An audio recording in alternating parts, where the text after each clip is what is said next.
पता है, धीरे धीरे सब समझ में आने लगा है। Now it all started making sense to me कि क्यों कहा जाता है कि अन्न का एक दाना भी वेस्ट नहीं करना, खाने में भगवान होते हैं, क्यों खाने की थाली के आगे हाथ जोड़ते हैं। क्योंकि हमारे इंडियन किचन में बहुत सारे ऐसे इंग्रेडिएंट्स हैं जिसमें वाकई दैवत्व का वास है। चावल के बारे में आपको बताते हैं। अभी मैं चावल ही बना रही हूँ क्योंकि मेरा तो कोई भी मील चावल के बिना पूरा नहीं होता। चावल के बारे में ये बताया जाता है कि जब सृष्टि की रचना हुई तो भगवान विष्णु ने देवी अन्नपूर्णा के हाथ में जो पहला अन्न का दाना दिया वो चावल ही था, सारे प्राणियों का पेट भरने के लिए। इसलिए इसे प्राणियों के प्राण कहा जाता है। चावल को लक्ष्मी माँ का प्रतीक माना जाता है। और तो और आप ही सोच लीजिए कौन सी पूजा, कौन सा कर्मकांड आपका पूरा हो पाएगा चावल के बिना।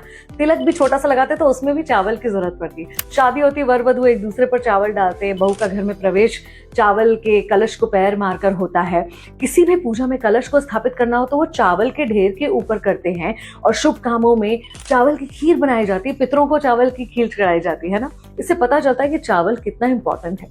एक पुरानी कहानी तो ये भी बताती है कि एक बार वर्षा और धरती में लड़ाई होगी, कौन ज्यादा इंपॉर्टेंट है, किसके बिना प्राणियों का काम नहीं चलेगा। तो भगवान विष्णु आए और बोले धान के बिना काम नहीं चलेगा, इसलिए धान ही जीवन है, ऐसा माना जाता है। तो अगली बार जब आप चावल कंज्यूम करें, चावल खाएं, जैसे कि मैं थोड़ी देर में ही खाने वाली हूँ, तो खुद को याद दिलाएं कि सिर्फ भोजन नहीं बल्कि देवत्व का प्रतीक है। खुद भी इस बात का ख्याल रखें और बच्चों को भी सिखाएं कि वाकई एक कतरा भी व्यर्थ ना करें। उतना ही थाली में लीजिए जितना आप खाना चाहते हैं।